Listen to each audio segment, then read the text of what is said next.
everybody. I am sure more people will join as we get along. So, omni-channel is something all of us have heard for the last 10 years almost, and there's a lot of gray around the topic.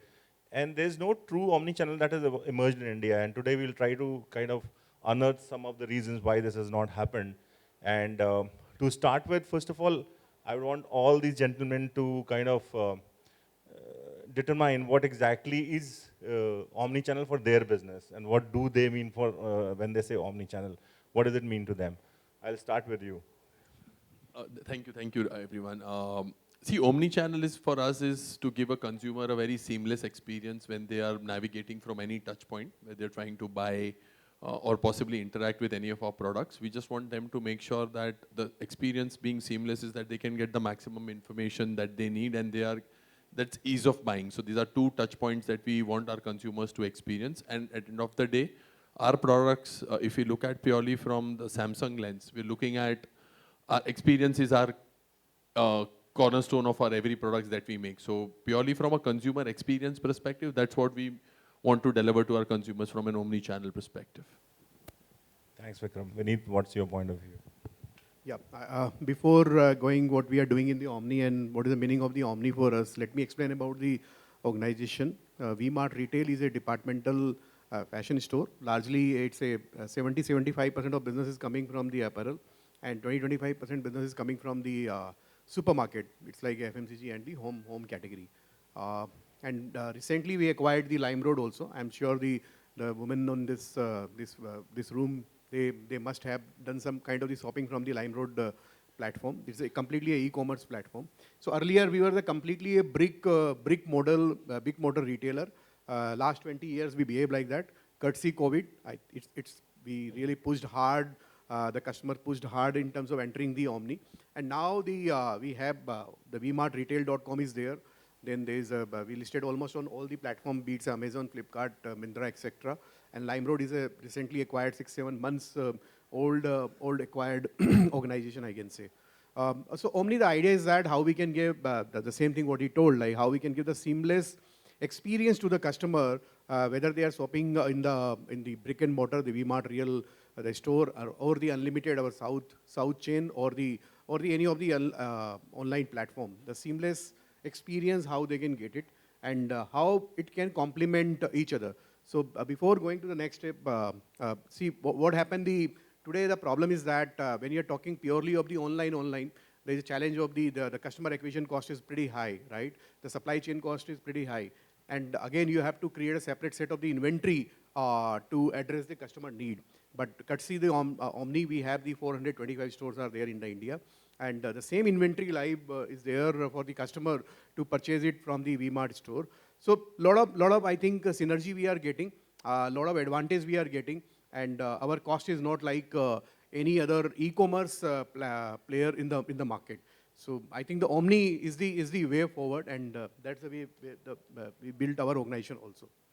Thanks, Vineet. And that's where I'll just talk about Simplex MLM a little, because you talked about fashion and this software which we sell licenses for.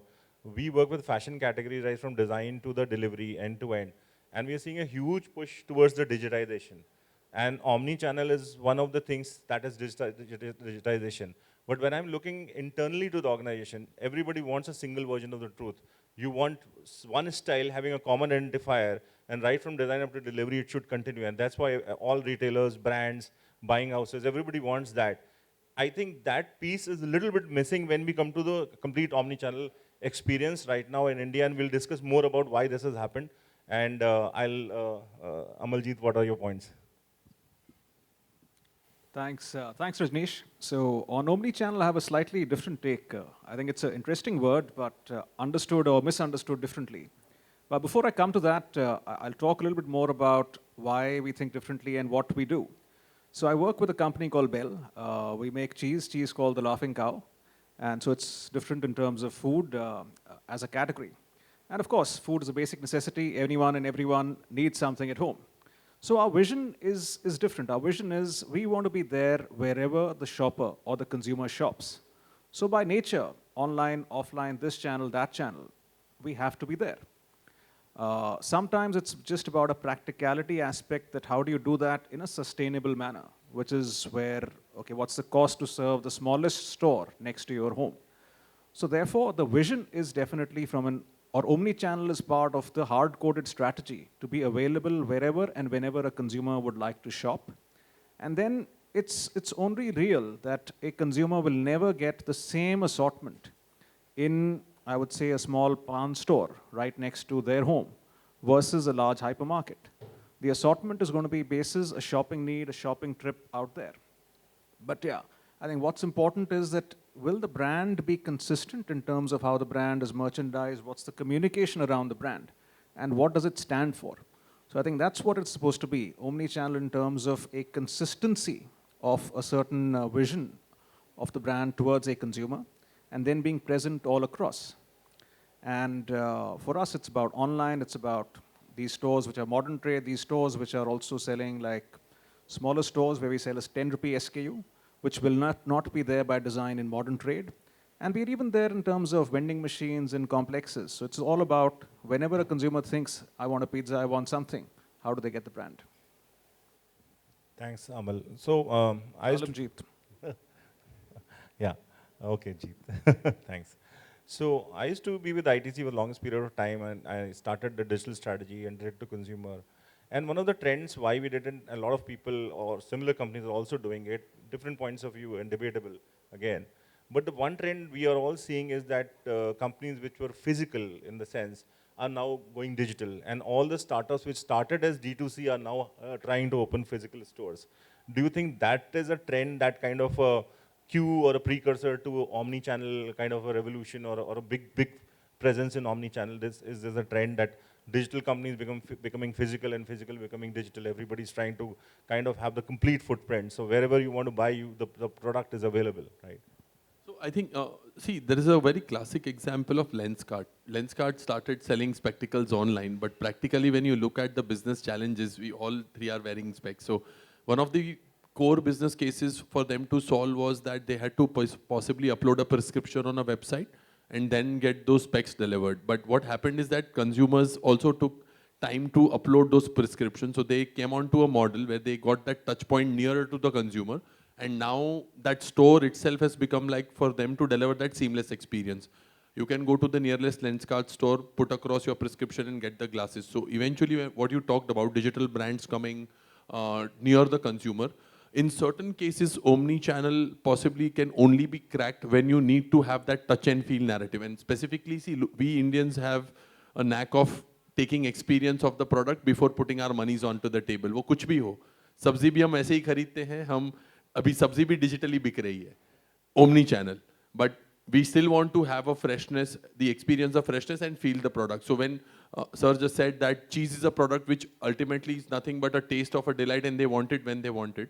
Something like a D2C brand, or which is ultimately a brand thing that cannot be bought practically online, you have to get nearer to the consumer. So that's where brick and mortar store going digital or a digital coming to the offline is purely dependent on how the consumer experience and what do you want to deliver eventually. So this is where the seamless narrative needs to go, and you need to have a one consumer view. So you understand the consumer, you open that touch point and you start reaching out to that. So that's the ultimate narrative around omni-channel that we look at the lens from. I think just to adding some time, I can say the similar set of customer or same customer doing the shopping offline and online. Sometime like in a year when I'm looking my calendar, maybe I'm going say physical store 10 to 12 times. Okay, the online side maybe 5 to 6 times. So same customer is there in both the world. It is not like the online versus the offline or offline versus the online. So it's a one medium of shopping. And today when we are talking, if you have the brick model, there is no any second choice. You are not offering the same set of thing to the customer through online, right? And when you have the online, like Lenskart already given one example, I think you have to go to the offline model. Otherwise, you cannot have the proper sense of the customer, what is happening in the market, like, and you cannot establish and make your brand also. So I think it's very, very critical, and you cannot only the online or offline world. You have to be in both the world. And world is, You're in a it's a different one category, world. so Actually. maybe a different point of view. No, I think, so eventually all brands from a digital first are going to come into also having being there in stores and vice versa. And the reason for it is that sometimes the journey may start at a different point. And the only reason for that is that, so when I go to a consumer, I need to first generate a certain awareness. Now, to generate that awareness, it's very difficult to say, okay, this is only an e-com consumer and I will only and only target this consumer with my communication. So I'm spending that amount of money reaching out to that consumer. And as we were talking, I think that consumer, where they shop from is depending on a shopping mission. It's not necessary to say, okay, I will always and always only buy from there. So automatically, what's there is that you're spending a certain money for awareness. You've generated that awareness. Now the consumer goes in to shop. And that's the reason we said we want to be there wherever the consumer shops. And therefore, the brand has to be present there. Else, what you're doing is you're giving your competitor a chance to be tried. And you're going to lose that consumer forever. So therefore, what's needed is, of course, being present across, as long as there is this element of sustainability. And all brands, be it the ones who'll start small or who'll start mass, will then go to digitalization. So everything converges, of course. I think what also happens is that the online or this entire digitalization space, it leads to a lot of data. And at the end, it's not important for me to say, okay, Rajneesh bought this thing. I'm not so interested in his specific cookie and knowing, okay, exactly what he did. But people like him have tried a particular brand, not tried mine. How do I reach out to that cohort? And then to that cohort, go out and talk and say, okay, hey, listen, we've always tried something. Why not try the Laughing Cow cheese? And what's more, only for you, as a consumer who's never tried it, I give a special targeted offer. And then once I've converted the consumer, then I've converted the consumer irrespective of the channel. So I think that's the more important thing to look at in terms of the fact that, yeah, the trend will always be go everywhere, but stage-wise. So when we open a new city, like we opened Delhi a few months back, we started e-com. It allowed us to kind of build in the awareness very quickly, because then we could use the data to say, okay, there are 200,000 consumers on my online platform who buy cheese. Okay, now these are the ones who are the heavy consumers. It allows you to build a certain traction, and then the modern trade and general trade, they come back and say, oh, sir, this cheese is being available, why aren't you supplying to us? Rather than me going there and having a narrative which is to say, okay, I've come in, please keep me. Oh no, so consumers are asking for it, and why don't you supply it to us? So I think it's all about the equation and how you play it. So one of the points that we were discussing, that while omnichannel is very well entrenched in the developed markets, we were talking about UK or US, why this has not happened in India, whether it's a consumer behavior which is different, whether the unavailability of data. For example, when you talk about Asda, Walmart, Sainsbury, Target, you have a Target.com, but you have Target stores, and the POS is very well integrated to the digital, and you can actually, click on the website and then pick up the store or return to the store, whatever it is. So it's a complete seamless experience. But what are the challenges that we face apart from the consumer behavior, which could be one of them? But what are your thoughts around the challenges and why it has not happened as a trend or as a habit, or why it is not the same as in US, UK, or any European markets? I think that's a very critical point, because if I have to look at myself as a consumer, what I feel is a different narrative, but what also is a very pertinent thing is cost of logistics, which has been a very big challenge for us, purely fulfillment, even putting across a system from a manufacturing line to an ordering system and having that seamless integration of the manufacturing line and what is being ordered. Ultimately, when you have that entire thing talking, the delivery to the consumer is also needs to be that. So that entire seamless journey, when we look at keeping that order management system up to date with purely location-based know-how of where the product is, how much it is available, and that can again connect back to manufacturing, saying that, okay, this is diminishing, we need to refill it. So when we look at purely from that aspect, the enablers around delivering that omni-channel experience may not be true to each and everything, but there are certain use cases where the order management system needs to talk to the point of delivery, because that is where eventually they both are trying to give the vision to the person backside that obviously this is getting in demand, we need to up the game, and the one who is being selling on the POS needs to pass back that data. So this is where that mismatch is still, that piece in the puzzle is missing. The consumer experience get only better when you deliver to them what they want and how they want. So I just took an example of a UK-based chain. I don't name them because I might get sued for it. I had ordered online. Generally, I don't do that. I go and buy clothes offline. So I just ordered online and just shipped it to their store to the nearest mall. For the coming 10 days after I picked up my order, they were still not able to close the loop. They were keep on sending me SMSs saying that your order needs to be picked, and I picked it up. So this is where that loop didn't close and the experience was still broken. So either the system, two systems are not talking to each other, and they know me as a consumer because I am also an offline consumer. They're not able to marry the profile. So this is where that challenge is, where there are certain systems which are still siloed and they don't talk to each other. That's where the experience breaks. Yeah, I mean, rightly put, that's a very big problem. But if you look at just the construct of how the market is, 90% of retail is still unorganized. I think this could be, and I think Vineet would be the best person to talk about it. How does that impact? Because 90% of the market is unorganized, and you have no data from the mom and pop stores and even fashion stores in tier 2, tier 3 cities. I mean, then omni-channel becomes something like a good term to say, but maybe in the metros or large cities where data is available, but not so much in the tier 2, tier 3, and the Bharat rather than India, right? No, you're absolutely right. When we are talking, still the pie of the unorganized sector is much bigger than the any other pie in the India right now.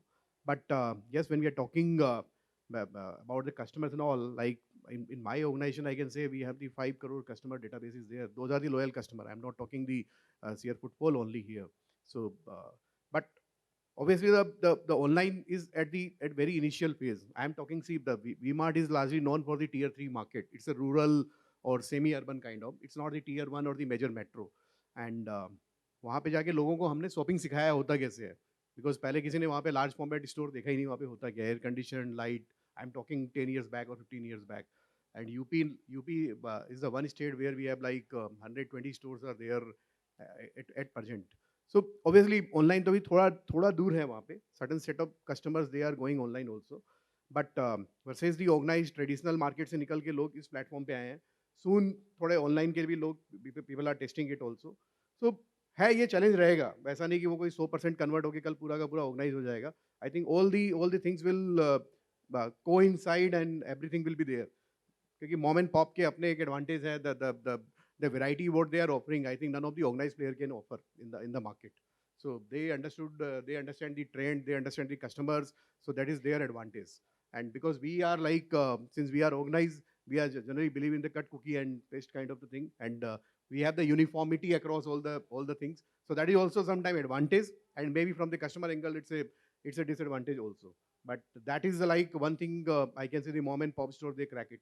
So it's a one ecosystem, all will coexist.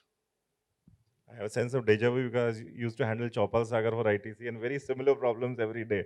Jeet, what are your thoughts?